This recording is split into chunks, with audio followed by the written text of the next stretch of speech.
ఆంధ్రప్రదేశ్ మాజీ CM Shri YS Jaganmohan Reddy గారి సర్కార్లో ఆ పార్టీ కీలక నేతలు చేసిన ఆగడాలు ఒక్కొక్కటిగా బయటకు వస్తూ ఉన్నాయి. వైసీపీలో జగన్ తర్వాత పెద్దిరెడ్డి పేరు బలంగా వినిపించేది. చాలా విషయాల్లో ఆయన ఇష్టానుసారంగా వ్యవహరించినట్లు తెలుస్తోంది.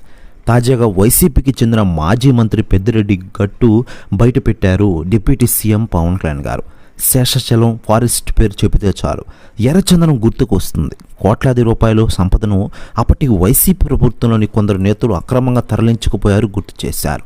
ఇదే విషయాన్ని బయటపెట్టారు డిప్యూటీ సీఎం పవన్ కళ్యాణ్ గారు. పిఠాపురం నియోజకవర్గంలో గుర్రలపూడిలో పార్టీ కార్యకర్తలతో సమావేశం నిర్వహించారు ఆయన. ఈ సమావేశంలో కీలక విషయాలను బయటపెట్టారు ఆయన.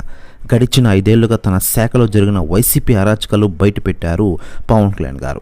మరోవైపు పెద్దిరెడ్డి రామచంద్రరెడ్డి గారికి ఆయన చుక్కలు చూపిస్తున్నారట. మరోవైపు మాస్ వార్నింగ్ కూడా ఇచ్చారట పవన్ కళ్యాణ్ గారు. ప్రెస్ యూనిస్ కూడా తెగ వైరల్ అవుతోంది ఆంధ్రప్రదేశ్ రాష్ట్ర రాజకీయాల్లో. మరోవైపు ఎర్రచందనాన్ని అక్రమంగా వైసీపీ నేతలు తరలిస్తున్నా చెక్ పోస్టుల్లో అధికారులు పెద్దగా పట్టించుకోలేదన్నారు డిప్యూటీ సీఎం పవన్ కళ్యాణ్.